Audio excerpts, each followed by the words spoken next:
At Rail Wheel Factory, we are manufacturing rails, wheels and wheel sets for Indian Railways and other customers. So you see a sea of wheels here. These are steel wheels. Each of the wheel is weighing almost half a ton.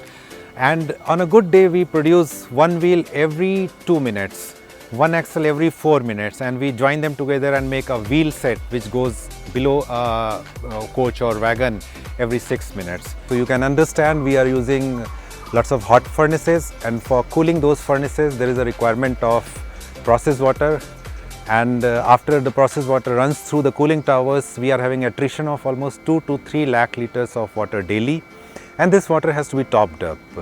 In past we had been using BWSSB sewage treated water for topping up. We have a campus of 191 acres.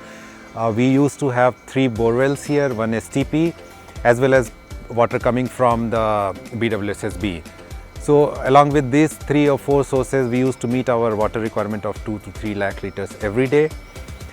In 2017, on the World Environment Day, we embarked on a project to become self-reliant as far as this 2 to 3 lakh liters of water for process is required. On whole, in RWF, we take around 15 lakh liters of water.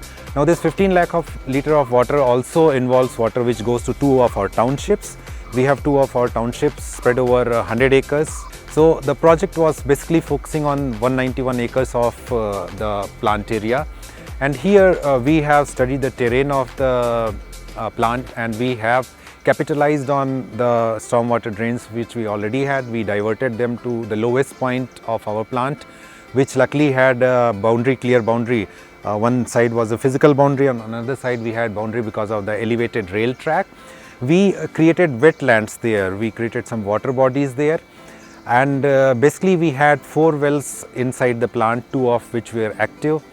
The 2 well, between 2 of them were giving 25 KL and 75 KL, that is around 1 lakh liters of water every day.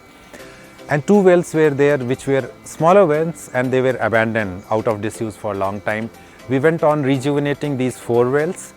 We brought all the 4 wells back in action, and besides we created water bodies around it. Because of these water bodies and wetlands, lots of water which was rainwater which was falling over 191 acres of our area, it used to run off to the neighboring lakes of Putenhalli and Yelahanka. So that water started staying inside the campus in these wetlands, and they started recharging these 4 wells. So because of these 4 wells, active 4 wells, we became self-reliant in water, process water requirement as soon as September of 2017. We started off the project in June 2017, and by September we were getting good amount of water. And we first cut down our borewell use. We stopped using the borewell, then we slowly scaled down the BWSSB water also. But during 2019, January, February, March, it was a slightly dry spell, and we found that the yield from well was there, but the percolation rate was not sufficient, even though the 4 wells are situated in wetlands. So we thought of putting 2 more wells. We started putting 2 more wells in that area, even though the wells were much smaller. They were of diameter 6 feet, depth 25 feet, as against the existing big wells which were of almost 12 meter diameter and 12 meter deep. Another well was 9 meter diameter and around 10 meters deep. Against this, the 2 wells what we planned were only of 6 feet dia and 25 feet depth. But we had great difficulty in making these 2 wells because of the challenging terrain which we were trying to put these wells. The terrain was basically wetland, and because of that, when we started digging the wells, the side walls started collapsing. So we had to make 2-3 different tries, and luckily we were having a very good team of Mr. Pedanna and his son, who are 6th or 7th generation well diggers. So they took it as a challenge, and they told that they have never failed in digging a well. So they devised a cage kind of thing, which was a cylindrical cage in sections. We started inserting that one by one, and we started going deep, and that cage helped in stabilizing the soil. It stopped collapsing. We used to put cage around that. We'll put some tree branches and that kind of stuff, so that soil will not come inside the well. And we were able to successfully dig these 2 new wells, which were of 6 feet diameter and 25 feet deep. With these 6 wells in our low-lying area, which are the wetlands, and 4 further wells. We have 4 wells inside our factory. These 4 wells are basically, they were dug as a collection well for solving a problem. The problem was we have some underground tunnels in which water seepage was happening. We made these 4 collection wells. These were smaller wells of 4 feet and 6 feet, 5 feet diameters, which used to take that seepage water, and we used to continuously keep pumping these waters. Between these 4 wells, we were getting almost 20 to 40 KLs of water every day, and these were continuously pumping out to our cooling water system. So basically what we did was we worked around our cooling water system, which is basically heart of the system is at the pump house, and it flows, this cooled water flows through all our wheel plant and axle plant in various furnaces and other equipment, and by gravity it flows back to the pump house. So this water, it gains about 10 to 15 degrees Celsius during this process of cooling, and it has to be brought down to a level of around 25 degrees Celsius, for which we use cooling towers. So the cooling towers are evaporative. Because of this evaporative loss, this is the 2 lakh to 3 lakh liters which we have to daily top up in the cooling water system. So after these 10 wells were active to some small extent and big extent, since these 10 wells are active, we have become totally water self-sufficient. We are not taking water from BWSSB. We have stopped using our bore wells. We have stopped using our STP, in-plant STP, that we are basically taking that water for our gardening purpose, for landscaping. And of course, this was also possible because apart from augmenting our wells, we still had lots of rainwater which is falling on our rooftops because of factory.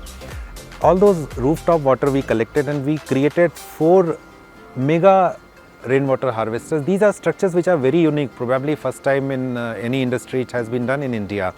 And these mega rainwater harvester, they are basically designed in such manners so that the down pipes, the big down pipes are collected, 6 or 7 down pipes from the rooftop are collected. They go into this rainwater mega harvester. The water gets filtered automatically. There is an underflow system designed so that the water gets sedimented also, and an overflow happens, which ultimately directly injects the water into the cooling water system.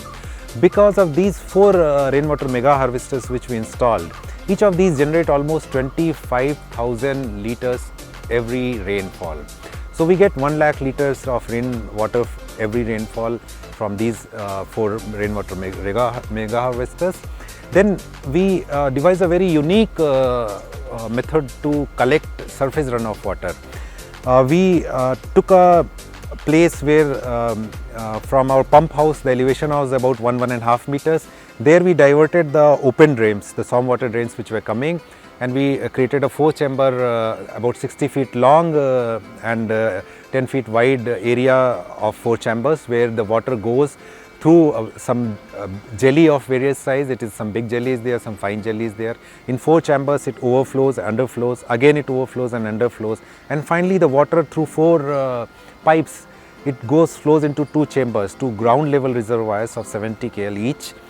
And the beauty of the rooftop rainwater harvesting system as well as the surface runoff water sedimentation cum filtration system is that there is no power pumping involved. You just take the gravity, the potential of the water, use it to self-clean the water, and it goes directly into 18 lakh liter reservoir, ground level reservoir, which we are having at the pump house. From there it is taken for cooling, and it is mixed with the cooling water system. Because of these interventions, we have become not only water self-sufficient, we have got excess water. In fact, during each of the rains, we are having water overflowing. Ultimately, it overflows to the low-lying area, and it helps in recharging the general water table in Yelahanka area. Now we have become water self-sufficient, and probably any kind of dry and wet weather will be able to withstand without going for any water from BWSSB. And of course, all this has resulted in financial saving also. We had a water bill of almost 4 crore rupees per annum. On this, we are almost now consistently getting a saving of almost 60 lakh rupees per annum. So not only this has been good for us financially, good for us water-wise, we have become more water-wise. and of course we have ended up increasing the water table of Yelahanka also. So in a way, whatever RWF saves, whatever Real Wheel Factory saves, it goes to the city of Bangalore. That much water is made available to Bangalore. So in a way, indirectly we are doing some kind of social service also. I feel very proud to be part of the government sector and doing this kind of intervention, where not only we are becoming water self-reliant, we are also helping Bangalore become water self-reliant.